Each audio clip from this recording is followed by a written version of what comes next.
This is WFO Radio. Hey, everybody, WFO. How's everybody doing out there? Joe Castello back with you. It is time for a little WFO Radio as we preview the Dodge SRT Nationals from the Strip at Las Vegas, Nevada, going down this weekend, Halloween weekend. This year, Halloween came on the weekend. And it was going to be great, and I'm excited. We got Alan Reinhart going to be joining us just seconds from now. We're going to break it all down, talk some championships in the Lucas Oil Series. It is going to be great. So if you're a fan of an NHRA drag racing category or the series in general, share this show. Those of you out there on YouTube, smash that bell, baby.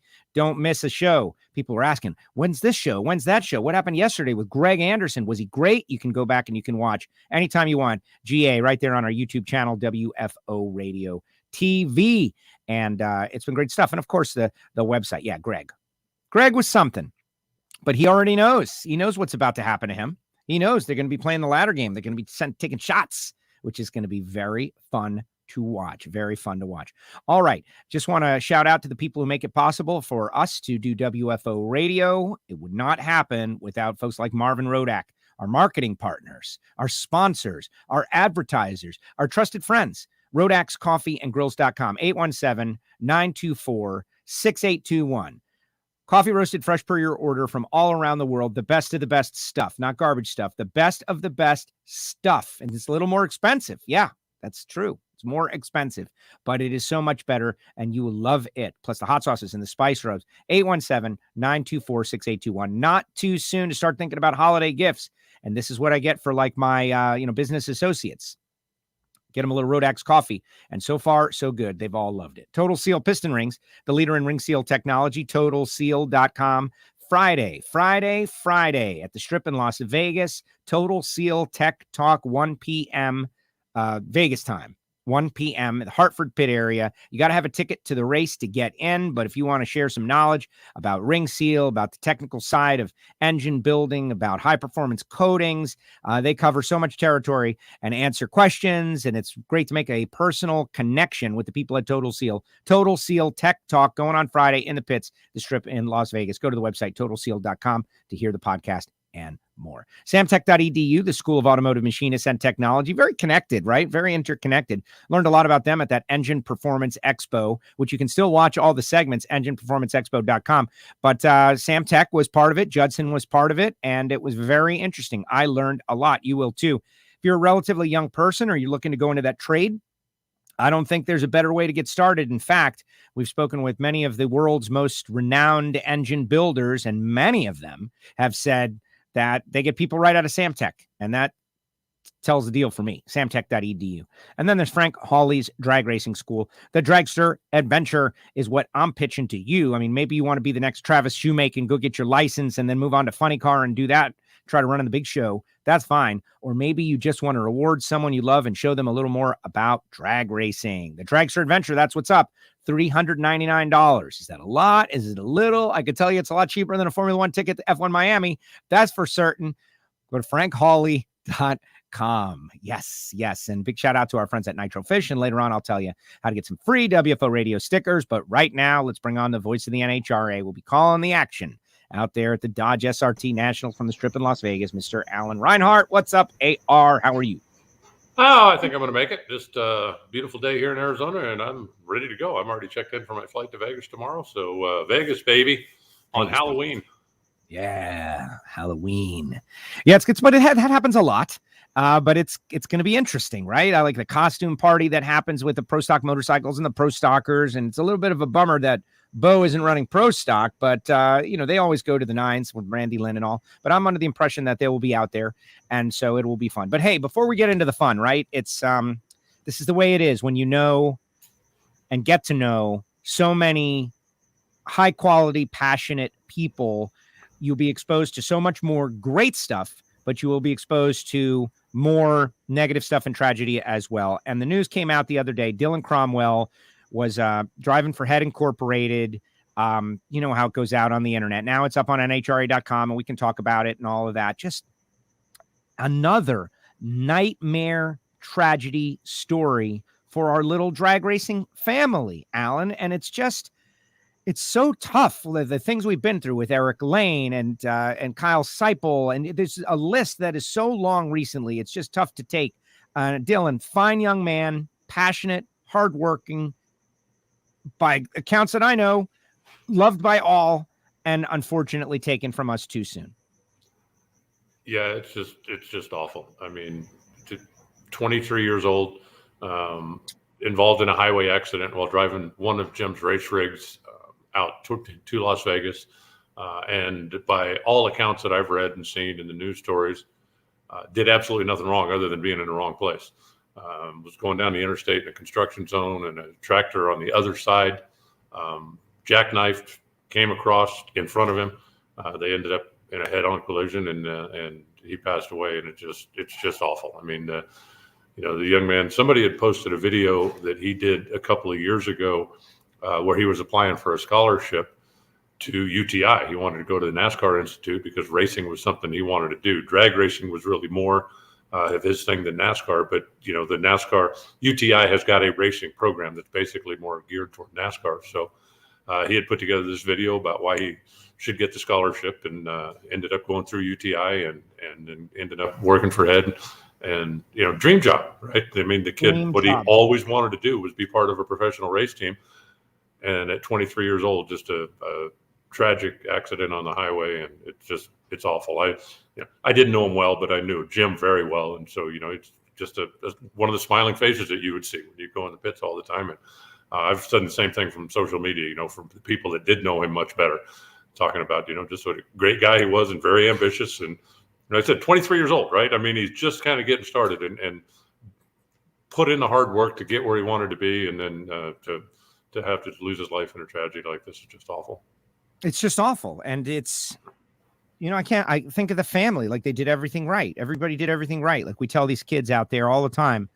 And, not that kids are bad by any means, but you want to guide them, right? Guys like us, especially because we don't have kids. And so you want to guide them, and you see one that doesn't need guidance. He doesn't need anything, man. He's got it. He's going, he's doing his thing. He's already 23. Amazing. He's got a CDL. He's over the road. He's driving, from town to town. It's amazing what he was able to do. And it's one of those totally senseless, sad tragedies that will really gut you if you dwell on it too long. And so here's what I always do. We always do when we're faced with a moment like this. It's just like, would Dylan want us to talk drag racing today? I think the answer is probably yes. And so that's what we'll do. And we'll go forward, and we'll burn nitro this weekend in his name. And, I don't know what to say. It's just simple as that. Just, about all you can do is, positive energy to his family. I think that from, I've been around long enough, and you've certainly been around long enough now that from an NHRA side of the fence, when we as the NHRA community have a tragedy, there is no better support system out there. And so I think we just need to send, good thoughts to his biological family who are definitely having to deal with some difficult times. And I just hope that they have a support system as strong as the one that we have.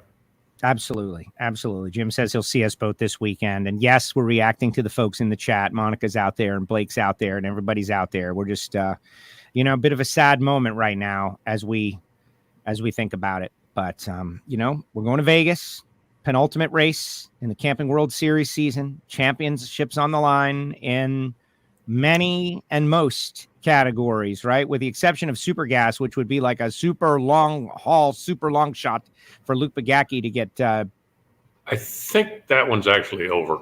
Okay.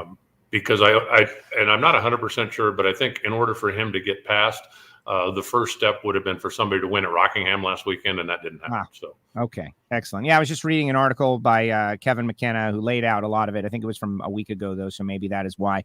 And I can't find it right now. Anyway, I've been battling the internet all day here, guys. But like in Top Alcohol, Dragster. I was just watching the Sportsman Show this morning, and Jackie Frick, like pulling off this incredible long shot. If she goes on and wins the race, she's the champ. Like, wow, how exciting is that going into this race? It should be very fun. And, obviously a long shot is better than no shot.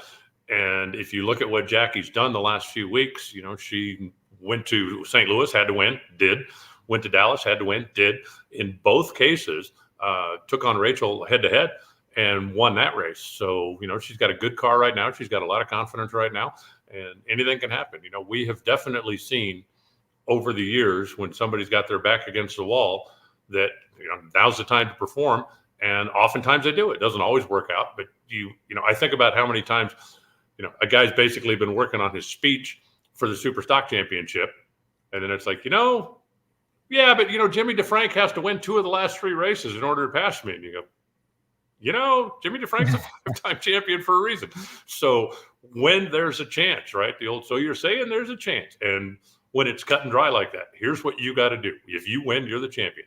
And we've seen it happen a couple of times. As a matter of fact, happened with Megan Meyer last year in the top alcohol dragster ranks. She goes to Vegas. If she doesn't win that race, she doesn't get to retire as a champion, but she wins the race. She wins the championship. So Jackie's in that same position right now. And there's just a lot of scenarios where we're going to be followed along through the national event weekend. And then they get a lot bigger the following weekend. And, I think Mike Rice,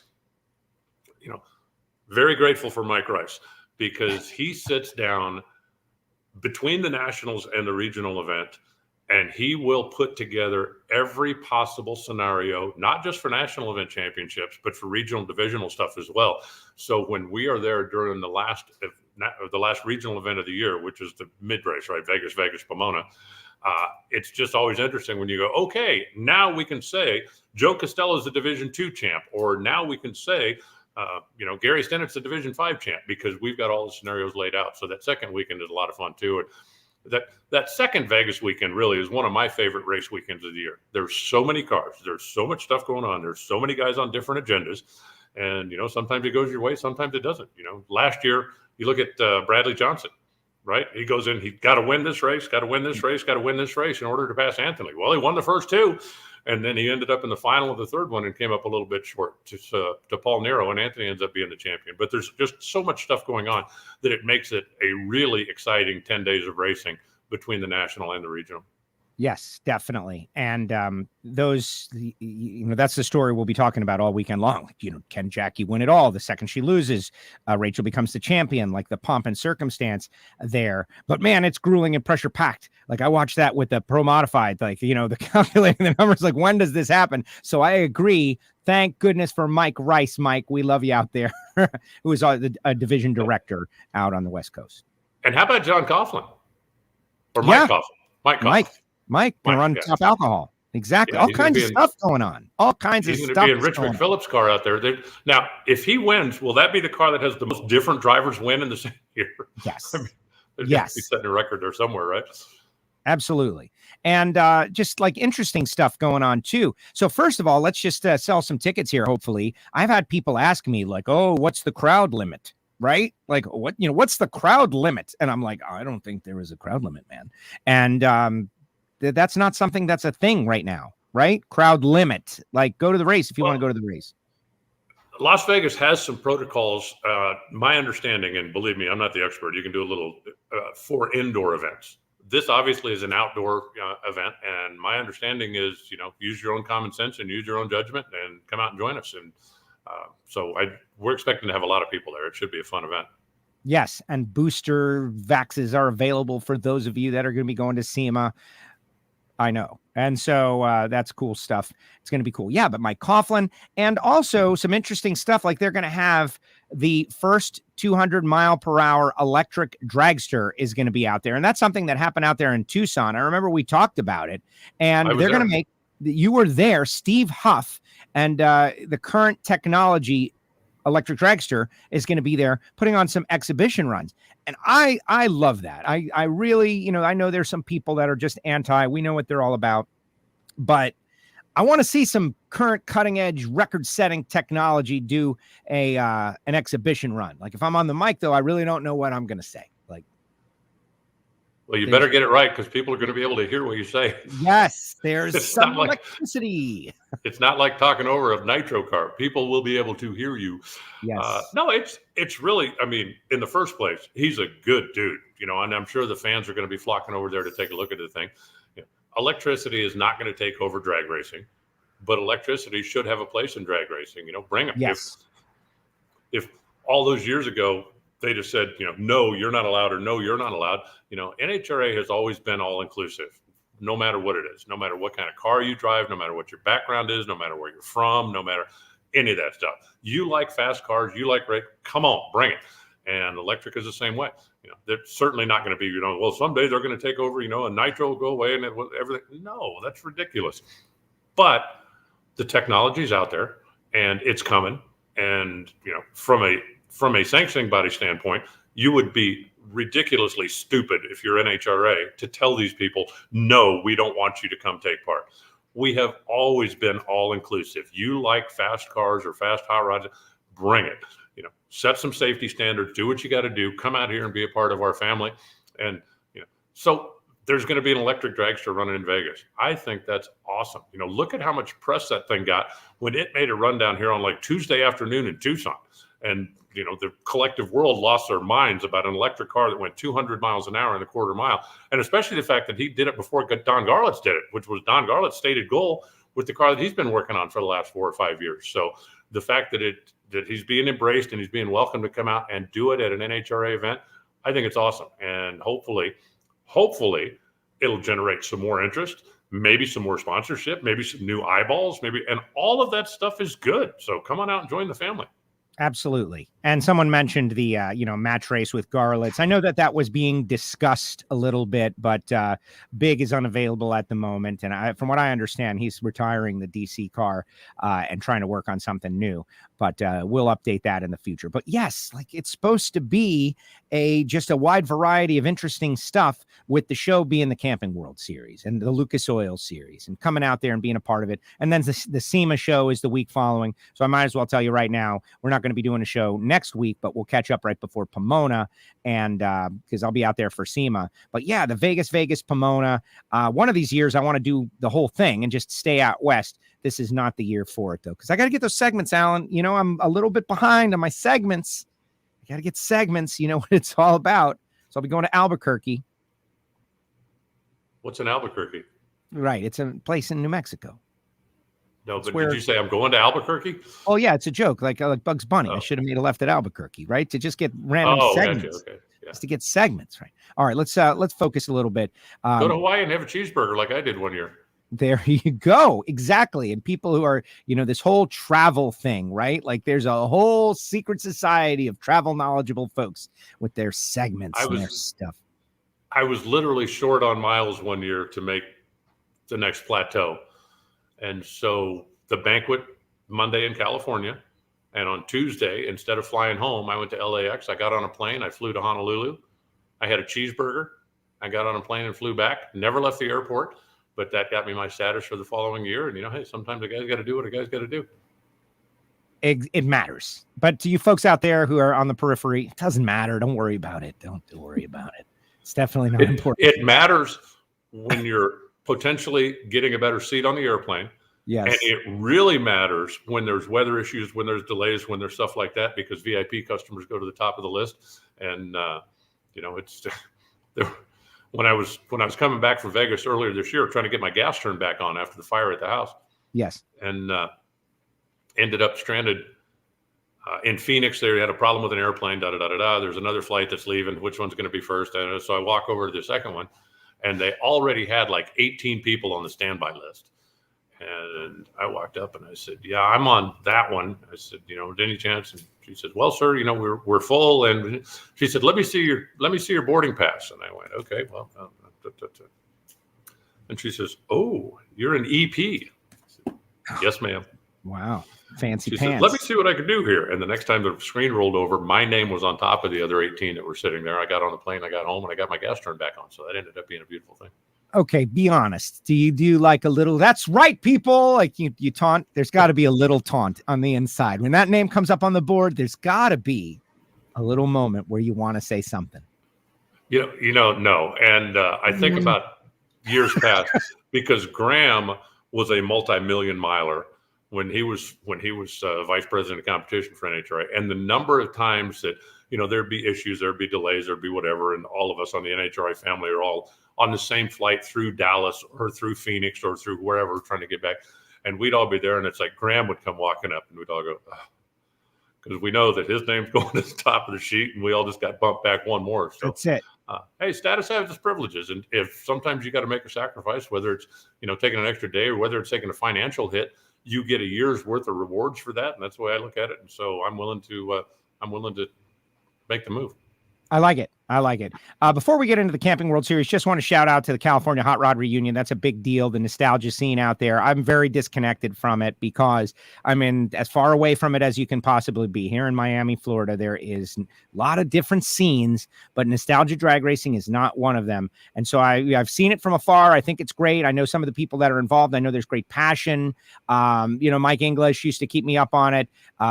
Jason Galvin keeps me up on it. Those guys all got together and had a great event. Yeah, it looked like it. I was following along a little bit online, and, congratulations to Drew Austin, who is Pat Austin's son or Walt Austin's grandson, or both, actually, I guess. But the fact that the car he's driving is powered by a Ford Hemi, which they originally were designing to go big show nitro racing back in the day, and then it kind of got the kibosh. But they found a home for it there, and from all accounts, they had pretty good weather and had a pretty good show out there. So congratulations to them. I'm just not a big nostalgia guy, but I certainly appreciate what they do, and I appreciate where we came from. And if they've got good weather and they've got a good event, then good on them. There you go. And Dan Horan wins in Top Fuel over Aaron Sorokin. So again, I would be there in a heartbeat if I did not have to travel, 3,500 miles or whatever it is to get there. What happened? I'm looking for segments. I need more miles. I'm like, come on, Joe. You had a weekend off. You could have got on a plane and gone to California. Don't whine about not having status when you're passing up opportunities to get it. I walked into that one, didn't I? Yes, I did. All right, let's start in Top Fuel where, Steve Torrance by 73 over Brittany, by 147 over Justin. Justin and Ron Capps going to join us tomorrow on WFO starting at noon. Capps, then Justin. We're making up those winner views from Dallas. But really, I think it's a two-horse race here. I really do. Unless Justin Ashley can win the last two and get some help, which seems, yes. So anyway, did I say I misspoke? I said Aaron. It's Adam Sorokin. My apologies. But anyway, Brittany, what I admire is they're doing everything that they can possibly do to fight to the last. Like old man in the sea, to the last I grapple with thee. They're trying. And even if she turns out to not win the championship this year, all right, fall in line in second behind the Capco boys. The statement they've made, they're a strong and solid team, and they're fighting to the end and pulling out every possible stop to do it. And that keeping the pressure on. And sometimes the racing gods, they reward tenacity. The one thing that I really hope happens this weekend, and whether it happens in Pomona again or not, I don't care. But the one thing that I really hope happens this weekend is I would like Brittany and Steve to go head-to-head on Sunday. If it happens in the semifinals, then Brittany's either got a chance to make a lot of ground or Steve has got a chance to build a lot of distance. But I would, from a fan standpoint and from a guy who looks for stories to tell standpoint, I would hate for them to go the last 3 or 4 or 5 races of the season and not run head-to-head. And, Steve obviously has been there. He's been winning every race. So, it ain't his fault they haven't run head-to-head. But I would very much like to see the two of those go head-to-head, those two drivers go head-to-head on Sunday this weekend. And then whatever happens, either Brittany's going to give herself a chance to get back in the game, or Steve is going to put enough daylight between her that basically, he'll go to Pomona and just have to show up. But I would be very disappointed. Now, like I said, if we run out the end of the season, the last 4 or 5 races, whatever it ends up being, that they don't race head-to-head. So I'm pulling for it this weekend. Yes, well, exactly. It's 73 is not insurmountable given the circumstance, but I just find it hard to believe that Steve and those guys are going to just stumble twice. I don't either, but I would like to see them. Like I say, if they go head-to-head, Steve wins, and he puts, that would be a 40-point swing. So if they go head-to-head and Steve wins, then I think Steve is saying, hey, look, I'm right where I deserve to be. And if Brittany can beat him, then she all of a sudden is going, okay, now we're in the game and we're proving that we belong in the same league with him. So that's, from a purely selfish standpoint, I want to see those two go head to head. Well, okay. And so yesterday we spoke with Greg Anderson, again, doubling back to Dallas in the 98th win that broke the tie with Warren Johnson. And Greg came on immediately and he said, hey man, they're going to be coming after me with the ladder. They're going to do what we did. And right, it is good. Is that possible in Top Fuel?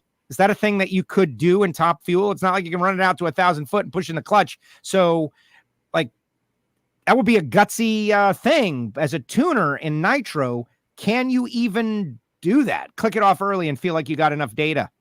Sure. Yeah, you could run an 8th mile and click it off. Yeah, I mean, could it be done? Yes. Will it be done? No.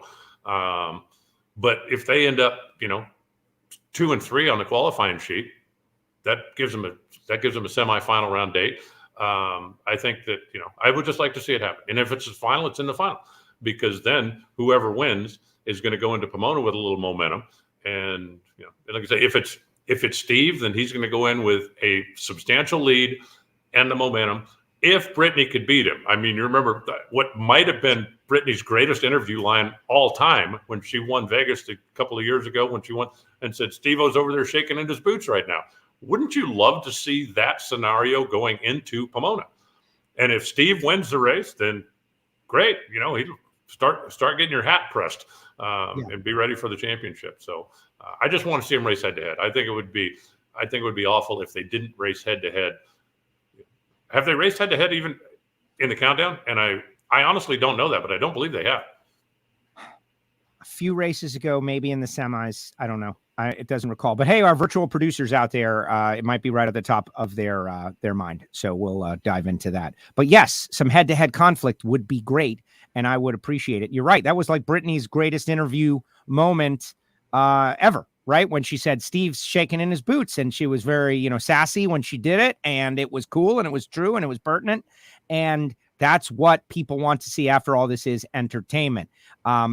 Steve has had the greatest year. We know it. I was thinking about him when Kyle Larson won the other day, honestly. When Kyle Larson won, I think Kyle Larson has as much acclaim to a championship based on season domination as Steve does, right? Yeah. But when Kyle won his race, one thing that, and this is not a knock on Steve, it's just a perspective, right? And Steve owns his own team and Kyle does not, and Kyle's got sponsors and Steve does not, and all of that stuff. But I have not heard Kyle Larson once say, I should be the champion because I've won the most races and I've had the most dominant year of everybody, because look at the numbers and this thing should be over. Kyle Larson has never said that, right? He's never said that. He's working the system. He's playing the system. Maybe he'll say it after if the final race doesn't go his way, but he's never said that. And he's been, I would say, equally dominant, maybe more so. Just a thought, like a perspective from another form of motorsport. I'd like to know how he feels. He's never said that. If he feels that way, I'd like to hear him say it. If he knows he'll get in trouble with NASCAR. And so, but I also think, look at the position that Kyle's in right now. Okay. If he goes to Martinsville and wins. Yes. You're telling me he still goes with a zero, any kind of incentive going into the final race of the year? I think that's ridiculous. If he wins those 3, he should have a 5-lap head start or something, to go in and go, look, the last 4 races of the season, I won the first 3 of them, and now you're telling me I got to start from scratch? I think that is criminal. Well, that is the debate, right? And maybe Steve's right on the deal. Maybe Steve being a vocal, again, maybe I'm Steve just saying, being if that's how Steve feels, I think he should say it, and I got no problem with him saying it. All right, that is good. And that's drag racing, by the way, where people say what they feel and let you know about it. And I think that's something good. We'll see how it goes. Steve has been the dominant guy all year long, and he's got 2 to go. So ultimately, we're going to find out at Vegas and Pomona. Other players, like I said, we're going to talk to Justin Ashley, but really seeing Mike Salinas come on recently has been pretty cool to watch. Billy Torrance has been a little quiet, honestly. Leah's team is, I don't want to say they're on to next year, but they definitely had a tough go of it the past couple of races. Clay, Antron's team, that hasn't materialized just yet. I wonder, are they working on next year, right? And that they've got all these changes and ownership and moving out in the first year of AB racing, etc. Maybe 2021 is kind of in the books for them, with the exception of 2 races. Mike Salinas could be the guy who determines the championship, because right now he's got himself a great race car and he's driving it with a lot of confidence. He's had himself a great race car all year long, but he hasn't been driving at a level that his car has been performing, if that makes sense. He now is probably driving at a level even higher than his car is performing, and his car is great. So he could be.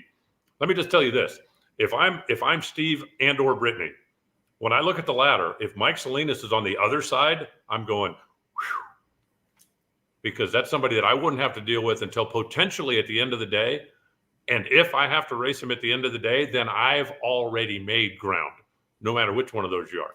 So it'll be very interesting to see how the ladder shakes out. And like I said, if Mike qualifies in the number 1 spot, Alan Johnson's been pretty good at Vegas over the years, and that ends up putting Steve and Brittany on the same side of the ladder, then bring it. Let's see them run head to head. Yeah, drama. Definitely drama. Someone asked in the chat section down there, I think it was you, Kev, we got 20 Top Fuel dragsters entered. So the race within a race will happen. It'll be exciting. It'll be interesting out there in Vegas. A reason to go out and watch a little qualifying, etc. All right, moving on over to Funny Car. We're going to talk to Caps tomorrow. 1-point lead over Hagan. These guys have been awesome. J.R. Todd mentioned it last week. Those guys drove their way back into championship contention. More of a long shot because you got 2 guys in front of you, but still they drove their way back into the conversation. 83 back. Cruz and John 101 back. Long shots, but I called them extreme veterans, right?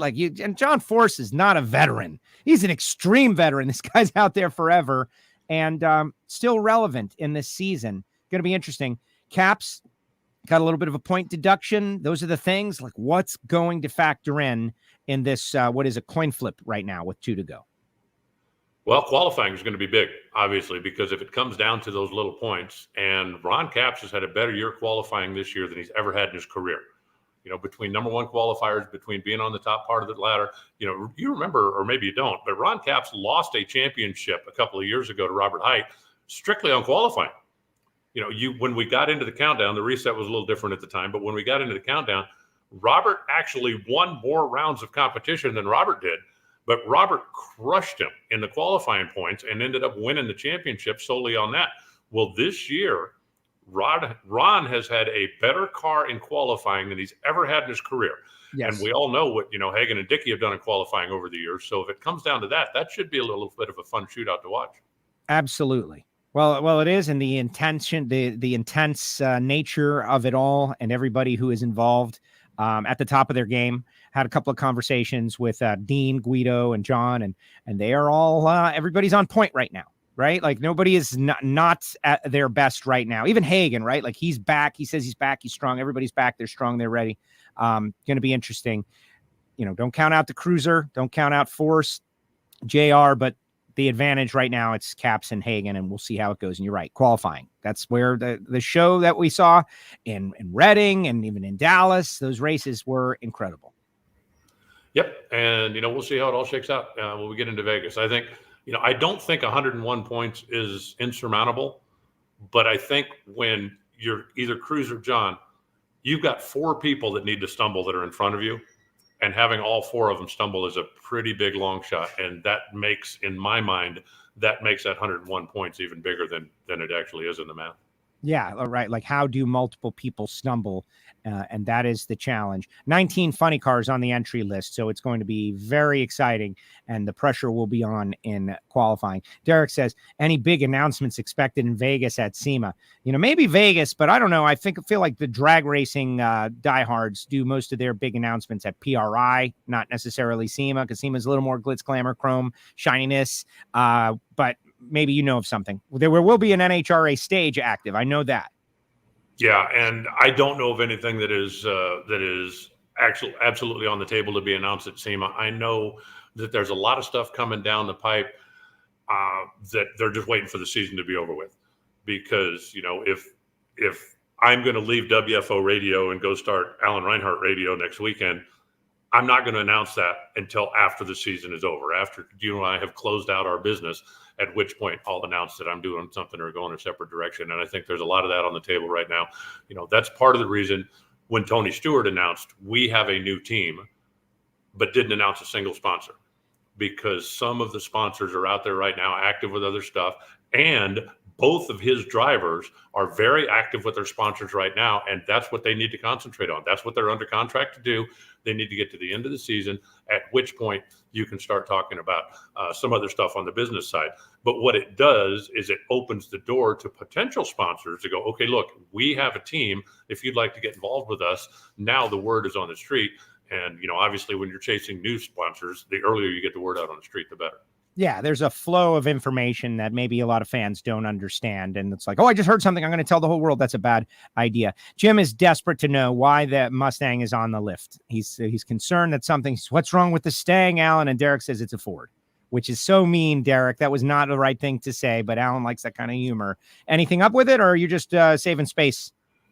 Well, I took it to a car show this week. You remember when we used to do the high school pit crew challenge at the Arizona Nationals over the years? Yes. That program has kind of gone away from the NHRA part of it. But Chris Citro, who is the Marana High School auto shop teacher here, has really spearheaded the program, and he has kept it going. So this past weekend, they had the Arizona High School Pit Crew Challenge out at Tucson Dragway. There was not an on-track event. It was just, they had 23 different teams from all over the state that came to Tucson and do it. Saturday morning, I'm going on my bike ride. Me and my buddy Dave are taking the bikes out because I haven't been home for a while. And there was activity at the racetrack, so we just swung in. So Matt DeYoung, who runs the track, said, he goes, you ought to go get your car, because they've got also a little, kind of a small little car corral that they were doing as part of the event. And I thought, you know what? I'll do it. It's cleaned up. It's ready to go. So we got done with the bike ride and came back and took the Mustang out. And here we go. Look at this guy. The high school students actually picked some of their favorites, and they chose me as one of the 3. Wow. Student award. Incredible. So you won something. Won the award out there, which was really cool. And then on the way home, you know how everybody always tells you that tires need to be replaced when they're old, even if they've got great tread and they look good and everything's fine, you still need to replace tires when they're old? Yes. Oh, here we go. They're right. Oh, my gosh. That's the left front. And my body guy came by yesterday and he said, I'll have some hard numbers for you tomorrow, but it tore up the left side of the car pretty bad when it came apart. So that's why it's on the lift. Terrible. But given the context of the things we've spoken about on this show, gives you an opportunity to work on your car, which is what you like. Yeah. For me, it's just aggravating because I know better. Yeah. And, the car sits inside all the time and the tires look great and there's nothing wrong with them and they got plenty of tread and so certainly they're fine, except it's just not the case. They're old and that one came apart, and a new tire probably would have been $80. The damage to the car is probably in the thousands. So I wish I'd have bought a new tire. Good lesson for all you kids out there. And I just thought that the brand new trailer tires that have one trip up to West Palm on my trailer that are now probably 2 years old, it's like I'm going to have to replace them again. That's just the way it is. Well, 2 years old is not, yeah, good. Thank you. The kind of the rule of thumb is 5 or 6. Okay. But as long as we're talking about it. Yeah, we're talking about this is WFO. That's why everyone's subscribing on YouTube right now, WFO Radio TV, because anything can happen on this program. Like Alan and the shop cat. Look at this guy. Here he comes. Alan Reinhart. Here's the other one. Yeah. There's nothing wrong with it. It's got tons of tread on it. It sits inside all the time. Why would you worry about that? And the answer is because it's old. Because it's old. Did that happen on the track or like on your way to the track? No, it happened on the freeway on the way home. I was going about 80, and the speed limit around here is 75, so it's not like I was. But when it came apart, it just went kaboom. And bummer.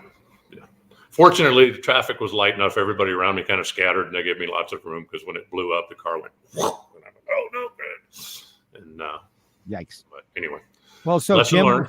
Jim was right. Jim sensed it. He felt a tremor in the force. He knew something was up with the Stang. It was on the lift. Bummer, but you'll get it fixed. It kind of is a bummer of a story. Pro Stock, Greg Anderson. Spoke with Greg yesterday. He's, great mental outlook, right? Like he got this milestone in the books, but he knows he's on for a bigger picture. He's got an 81-point lead against Erica, 183 over Dallas. To me, total 2-horse race. And if Greg can go to the semis in a couple of races, he's got a really good shot. Yeah, and, same thing. I hope Greg and Erica get a chance to go head-to-head. I really do. If you want to be the champion, you should beat the champion. And Greg's had a tremendous year. He's had the best car all year long. he certainly has not gotten the results that a lot of people think he should have, considering the way his car's been running. And I think he would tell you the same thing. I haven't had a chance yesterday to watch, or I haven't had a chance yet to watch yesterday's thing, but I think, during the course of the year, he's been pretty open about the fact that, a couple of times he's been the weak point. He'd have won a couple more races if the driver had been at the same level of performance as the car. So, he needs to, these last couple of races, be at the same level as his car. And if he does, then I think he's in good position. But, I think if you put Erica and Greg head to head, and Greg's got a little bit better car, over the course of time, I think Erica has shown that she can make up that difference. Yes. And that's the position they're in right now. So hopefully they'll get an opportunity to go head to head, and we'll see what happens. If you put Erica and Greg head to head when Erica's had a little bit better car, Erica's going to win the vast majority of those races. And I don't believe Greg's winning percentage is as big if you did the math that way. And again, I think he would agree with that from what he has said over the course of this year in particular, right? I've got a good car. If I do my job, we should win the race. And he hasn't won as many races as he's had the best car.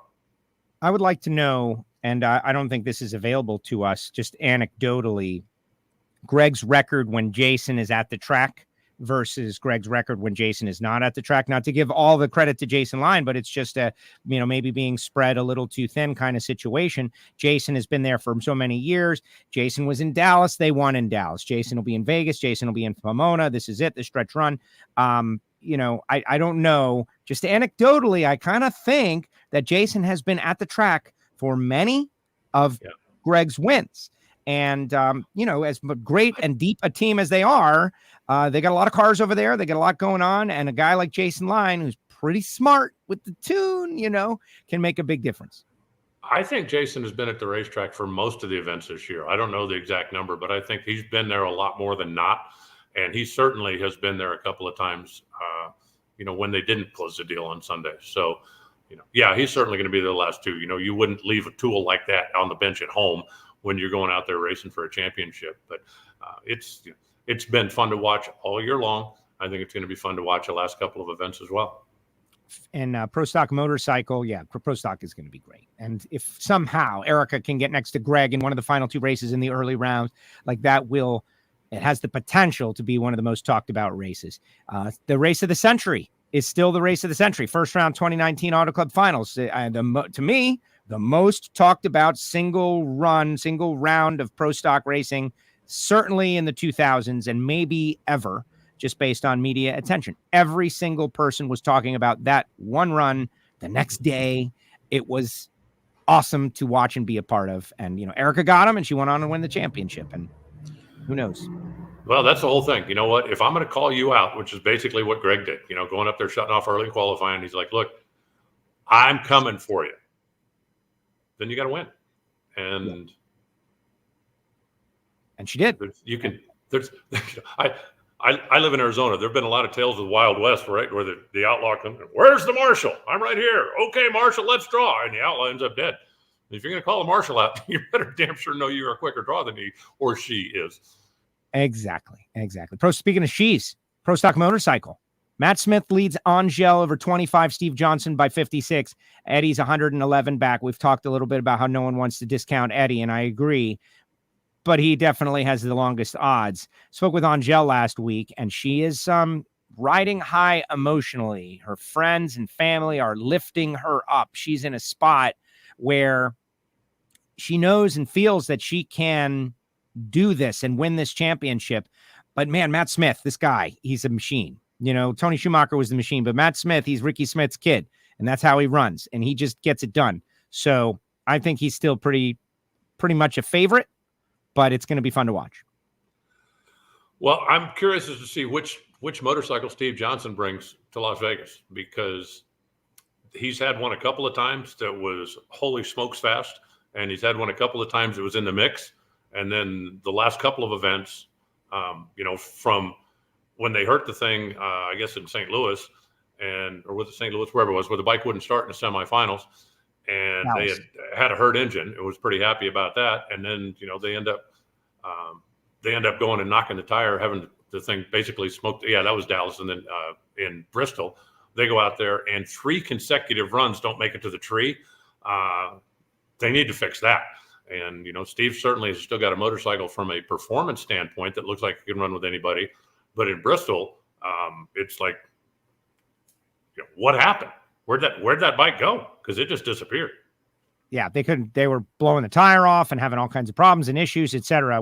Who's going to show up? How are they going to show up? And will they have that super fast bike? Monica says that the Angel interview was great. She was unbelievable. Just so open and telling stories about the Winston days and great stuff. And for all you listeners out there, you can find it. Like if you're on YouTube, you can find it in the videos, like right below or to the side or above, wherever it happens to be. Same with Twitter and all other social media, or just go to WFOradio.com. You can find all these, interviews from last week, etc. Going to be very interesting to see how Pro Stock Motorcycle works out. We've got a final Pro Mod race. The championship is done, but everybody wants to be the final race winner to go into the winter break. Factory Showdown, similar situation. Like, we got a lot of cars on the property, and our poor buddy, Jeff Foster, like, he's got a lot of work going on. Like, they have some sort of like festival or something. People are like, I don't know what they're doing. They're camping in the pits, and he's going to have to do what he said on social media was like 2 weeks of work in 48 hours. Well, he's the man for the job. And they've got a lot going on out there, and good for them. Trying to do more around the event. It's added value is a big thing now, no matter what business you're in. And if you're in the drag racing business, then you know what? You're going to be there on Halloween. What can we do to make this a better experience for the fans, especially for the fans that want to come out there, that want to bring their campers, that want to stay at the track and do that kind of stuff? And, Jeff and his team are all over it. Yes, they are. They are a good squad out there at the Strip in Las Vegas. And people ask me, like, my favorite track. And yes, I love Bandamere and all that. But come on, Vegas, right? You got Vegas and you got a first-class facility. Any final thoughts, Alan? Anything that you would like to cover that we did not cover as we get ready? People have been asking me about Fan Fest and Autograph Session. My understanding is there is not this year. We're still dealing with post-pandemic, people. Like, you can't totally forget about why. That's still out there. The way I look at it is we're fortunate to be able to be going, and anybody who wants to buy a ticket can go and watch and enjoy this racing season come to its conclusion. Yeah, and there will certainly be plenty of stuff going on down on the Las Vegas Strip with it being Halloween weekend. I still, one of my favorite Vegas adventures was Halloween was Monday night after the race one year when I was staying in between the two, and I'd got myself a room down on Fremont Street just so I could go out there and hang out on Fremont Street on Halloween and try to figure out who was dressed up for Halloween and who just didn't look quite as freaky because today was Halloween. And that was a very entertaining evening. So, the racetrack is going to put on a heck of a show, and the town is going to be a fun place to be also this weekend. So if you're close enough that you can do it, come on out. And if you're gearhead enough, come out and stay for the week. A couple of days at SEMA, and then we'll be back on track, I think, Wednesday or Thursday with the regional event the following weekend. Amazing. No, great stuff. And one of these days, I'm going to definitely do that, hopefully in the years to come. Alan, great job as usual. Bummer about the Stang, but, like everyone says, you'll get it fixed. Appreciate you. We'll see you in a couple days. All right. Travel safe. Yeah, as far as the car goes, self-inflicted wounds are the worst. And the fact that I know better. So yeah. Yeah, I'm cutting you a little. It wasn't right the first thing in your mind. The kids, the big trophy, the whole thing. Like, you bring the car out. Of course, I'll bring the car out for the kids, of course. And, Yeah, but it wasn't like, it wasn't like, hey, I should have put tires on it last week. It was like, I should have put tires on it 2 years ago. So, did you go down the track? No, there was no on-track activity. It was just the Pit Crew Challenge and a car show. There you go. Well, congratulations on winning the car show. It's an expensive trophy, but you got a trophy. Now you know what it feels to be a top fuel team. And everybody didn't get one. There was only 3 of us, so I'm pretty happy that I got a trophy. That's like the final round. You grenaded the engine, but you got the trophy. And that's not worth it. Yeah, well, I'm sure there are a lot of top fuel guys that feel the same way at the end of a race. All right, Alan, great job. Thank you. All right, Joe, travel safe. See you in a couple days. There he goes. Alan Reinhart with us here on WFO Radio. And look at Jim saying thanks to Alan. And if things work out, I'm hoping to be at the Winter Nationals next year. Blake says tickets are on sale, Blake. Go to NHRA.com. They just put them on sale. Yeah, 2022. I'm really excited about that. People watching in Vegas is great. There's plenty to do in Vegas that is free, but there's a lot that's expensive too. Fremont is a blast on Halloween. I'm super excited. All right, put your comments in the comment section, guys. And we'll do a little freeform WFO here in a few minutes. tomorrow, before everybody checks out, there's the people who love Alan, and as soon as Alan is off, they disappear. Like, Alan's got fans. That's what everybody needs to understand. NHRA Reinhart, this guy's got fans. It's just a fact. 30 years in the biz, right? But we'll be talking about some things. But if you want to subscribe, Apple Podcasts, Spotify, SoundCloud, and the people who support WFO, we really appreciate them. Check back on the show. Simple as that. Look at this, Roger Richards. We'll see you in 1,839 miles, says Roger Richards. Santino.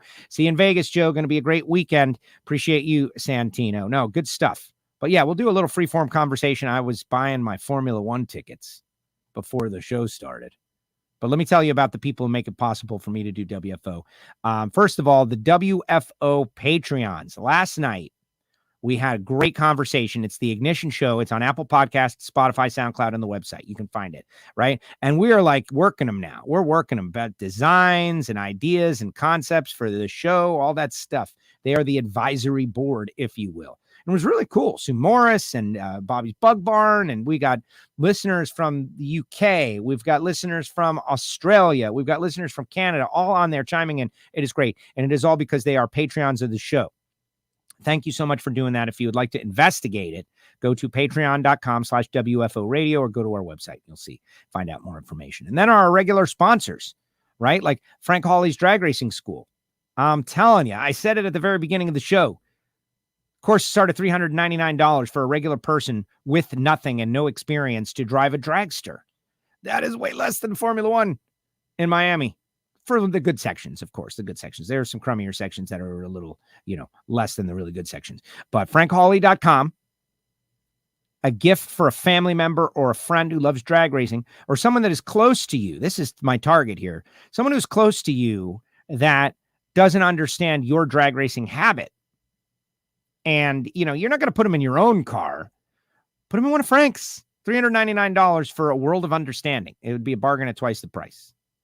Samtech.edu, School of Automotive Machinists and Technology. Linda, Judd, Brian down there, Samtech.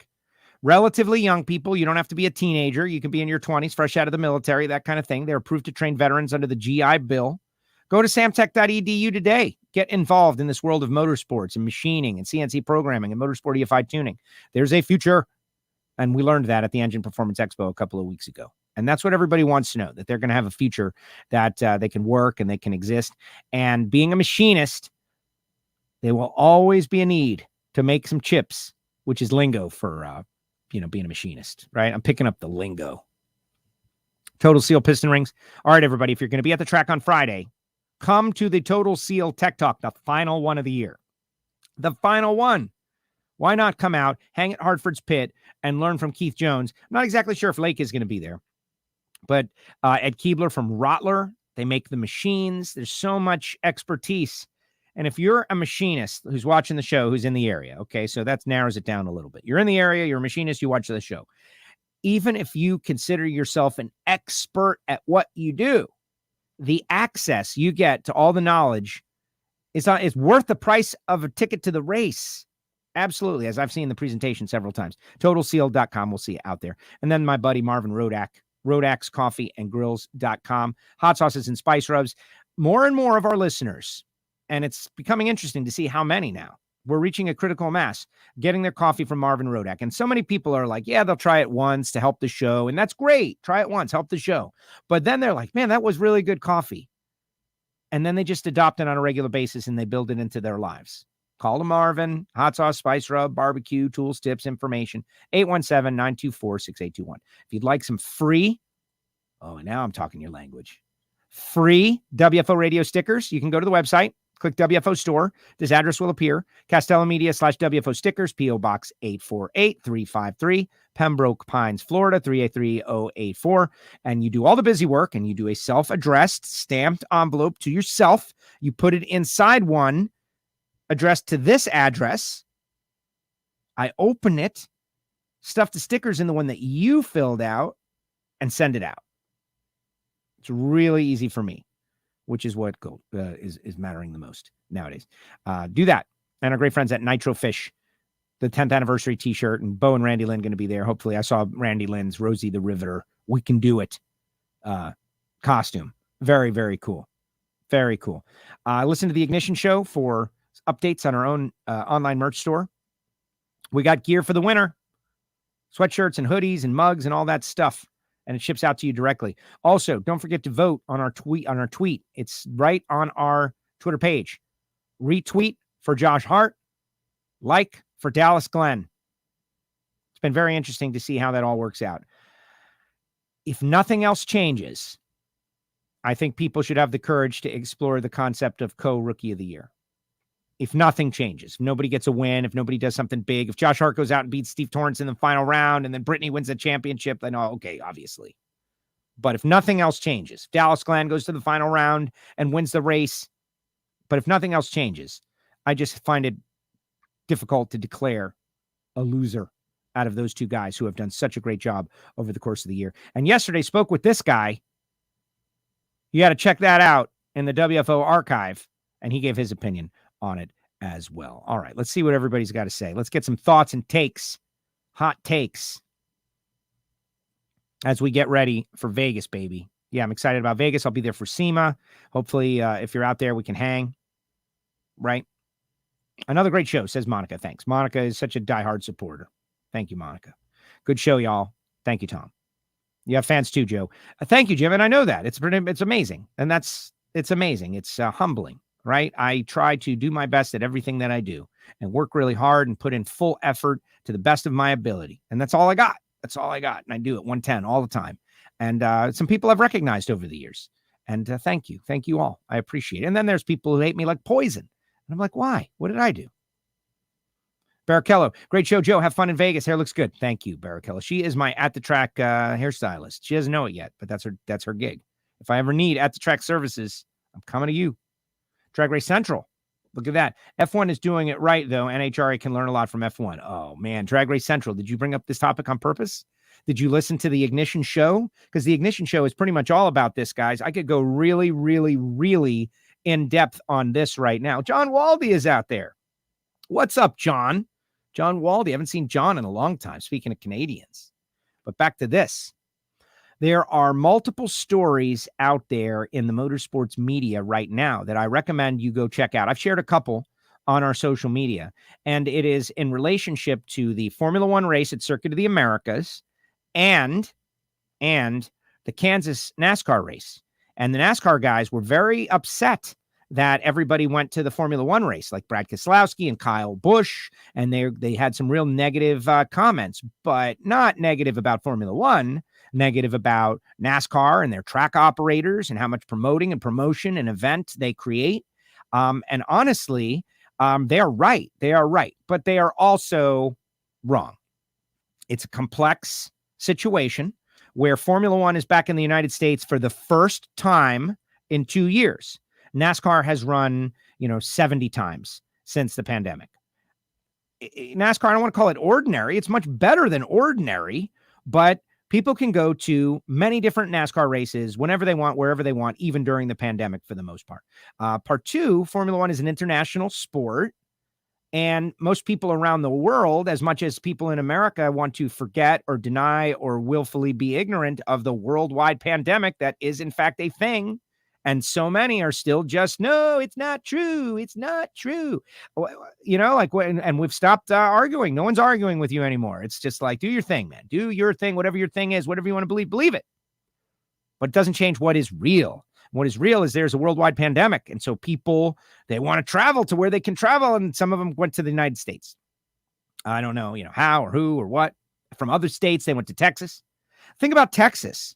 3 weeks in a row, you had the Stampede of Speed at the Texas Motorplex, a race that was cornerstone, built foundation around the NHRA. Everybody would pretty much agree it was an overwhelming success, right? Overwhelming success. Why? There were concerts. There was the big balloon thing. There were the autograph sessions. There were concerts. There was fun. There was all kinds of extra stuff. Mostly good moments. One or two, things got a little weird, but mostly good moments at the Stampede of Speed.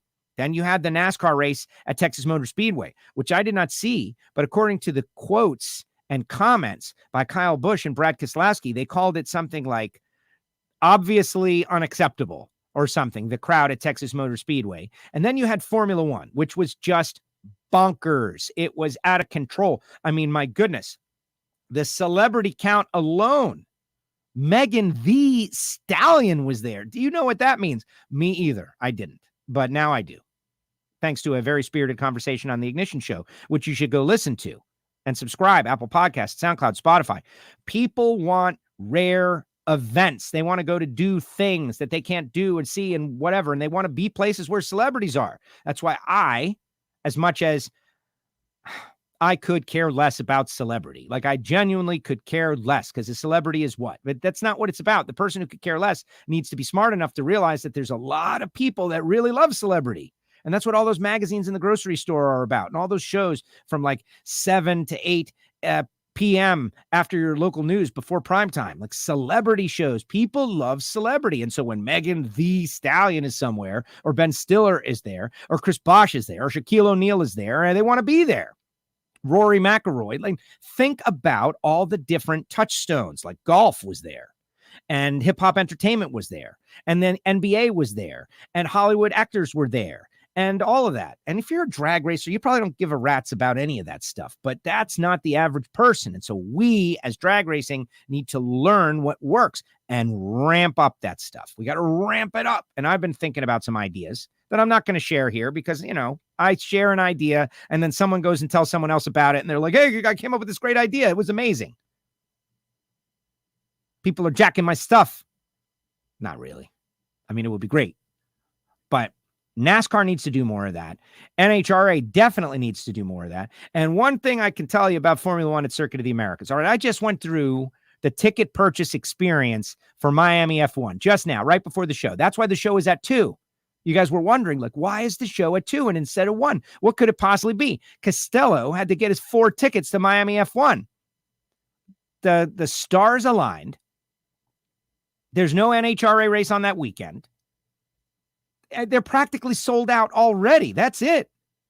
It's an investment in my local community and myself, and it's going to be great. Had to be there, want to be there. That's it. It's a must-see deal. Of course, the first year is going to be like that. NHRA can't compete with any of that stuff, but you can create unique experiences. You can do more. And by the way, I think the NHRA is doing a great job. We have celebrities. They're out there. We try to highlight as many of them as is possible. We try to give them their due, give them their time, talk to them. We got hip hop, we got Killer Mike, we got wrestling, we got Stevie Ray, we got people that matter. No Megan the Stallion, not yet. And Martin Brundle almost got knocked out by a security guy. Bad question, Martin. You would have gotten, she wanted to talk to you. So you're a freestyle rapper. How about a rap about F1? Yeah, rappers don't respond to that. In fact, celebrities don't respond to on-command demands. Hey, celebrity, do this. I learned that one the hard way. But lesson learned. All right, let's see what everybody else has to say. Frank Hawley's school has got to be good for Tony Stewart to go there. Yeah, exactly, Art. Exactly. TS going there. And Frank, you know, Frank's a great guy. Like, that's another thing. Good show. Have fun in Vegas. One of my favorite places. Me too, Jim. We enjoy your show, says Ishmael. Thank you. Beautiful car there. Is that yours? 55 Chevrolet. Walt, the Sportsman Championship implication in Vegas will be as exciting as the pros. Can't wait. Yeah, I couldn't find that Kevin McKenna article that I was looking for. I wanted to read it on the show, but obviously Doug Gordon and Sean Bellemere battling it out down to the wire. You know, Bellemere, I got to ask him. You know, they went and did another series and they were out there and they lost a car and it burnt to the ground, or it was totally destroyed. I don't know if it was burnt to the ground. That's not a good way to say it, but you know, is that going to hurt their championship hopes? Interesting. And comp is wide open. You got Bruno, you got David Billingsley, you got Pete Dagnolo and others. And Walt's going to be helping out, I guess, Bruno. Going to be interesting. Drag Race Central. No, I haven't listened to your Ignition show. It was all about this. Lots to be learned from Formula One. And all you crazies out there that don't want to watch Formula One because it's not American, you need to update your information because it is American now for the most part. Like America bought Formula One. We own it. Not the taxpayer, but Liberty Media. And a lot of the principles and big stuff in there. Andretti's talking about going Formula One. Haas is Formula One. There's a lot of they're Americanizing Formula One. So, and obviously, it's the Netflix show. The Netflix show. Something we've been talking about for so long. Like drag racing, we've got a million wonderful people and a million great stories and all kinds of conflict, and we have 15 seconds to tell it all. Because, who's going to get rid of Pro Stock Motorcycle and Pro Stock and Funny Car and I just have a show about Top Fuel? Nobody. We got a wealth of blessings, and it's got to figure it out. Got to figure it out. Jim Essex. That's it. I'm blocking Drag Race Central from my Twitter feed now. I don't know what it was that he said because he hasn't listened to the Ignition show. Good point. Those guys get a lot off their chest talking about all that. Yeah. I don't have Twitter. There are too many NASCAR races. The Russians are coming to Vegas in Pro Mod. Can't wait for you to try to announce his name. You want to give me a phonetic spelling right now so I can get ahead of the curve? Do it. The Russians are coming. The Russians, one if by day and two if by sea. I mean, F1, Drive to Survive is growing, giving F1 a lot of fans with their NHRA documentary series. Totally agree with that. Yes, that's exactly it. But there are realities. Formula One has what is almost an unlimited bucket of money. I was just editing a Hidden Horsepower with Frank Iaconio, and he's talking about Pro Stock engines. He's like, you can come up with a million ideas, but all these ideas take money and finding the money. And so you have enough money for a couple of ideas, and you got to pursue those. And that's what NHRA is doing. And we cannot discredit the stuff that has gotten us to where we are. Like NHRA.TV, the massive investment in that. And it's great. It's great. It's better than just a little live stream. It's all documented. They're all, you watch divisional racing. It's all great. But yes, a documentary series that shows crazy stuff that's there and around, fights in the pits. That's why No Prep Kings is a big thing. I was watching an episode of No Prep Kings, the one in West Palm, where I made the show, by the way. I'm in the background somewhere. So now I've been on World News Tonight and No Prep Kings in the last 6 months. My career is, and Fox Sports 1. It's really taken off. But a documentary series, showing fights, if there were to be a fight between Pro Stock and Top Fuel somewhere, it would be cool to have a camera crew in the neighborhood around there, as opposed to just rumors. You should, so I could block you, LOL. Jim is just being joking around. Now everyone's having a conversation. How'd you confuse with? Yeah, see, they're just all having their own conversation in the chat section, which is great. That's what WFO's groups are for. You quit giving us mentioning the Stampede of Speed. Yeah, because it's in the rearview mirror. I'm not in full hype mode. Maybe next year when the ticket sales go on, I'll start bringing that back. Man, it's got to have priorities. Glad you got them. Talking about Formula One tickets. It was a nightmare. Stress. You have 11 seconds to complete your purchase. You have 9 seconds to complete your purchase. NHRA.com has the sportsman info. Yes. Great championship battles. See you Friday, Skinny Jeans Joe. I don't have skinny jeans, man. I wish I did. I got fat belly jeans. Love the show, Joe. It's a great motivator, as we need as much motivation as we can get, especially today. So thank you. I know I do. When I tune into your show, I feel better, and then I go to work. Well, great, Art. That's awesome. Yeah, today's the show. Started the show with Dylan. That story was terrible. And nobody wants to be weak. Nobody wants to be weak and be like, I can't take it anymore. Because you know what? Even if you can't take it anymore, I refer you to the Amber Hartford t-shirt. Nobody cares. Work harder. Nobody cares if you can't take it anymore. You've dealt with too much tragedy and too much sadness and people around you, really great friends and some casual friends. But you know that right around the corner is somebody who loved that person, and now they're sad and they're dealing with sadness, and it's all over your Facebook and Twitter, and it's everywhere, and that's all everybody's talking about. And it's like a sadness bomb dropped on the sport. Guess what? It doesn't go away. It's still there. You got to deal with it and go to work. It's brutal. So is it negative or is it positive? Well, it's positive to be able to know so many great people and watch them chase their dreams and be a part of something bigger than themselves, that they chose to be there. Nobody's forcing anybody to do anything. There's a lot of jobs out there. Go do stuff. Work at a port. Work at an airport. Become a truck driver. People are chasing their dreams, and sometimes fate, bad stuff happens, and this is one of them. Very sad. Scott says, can I start bidding on the 2022 F1 Castello parking spaces? Yes. Is this illegal, what I'm about to do? Yeah, we have limited parking spaces just 13 minutes from the race. you'll be able to avoid the parking and all that and just take an Uber down there, and then it's your own responsibility. We'll do some bidding later on in the year. And I might have an extra ticket. Who knows?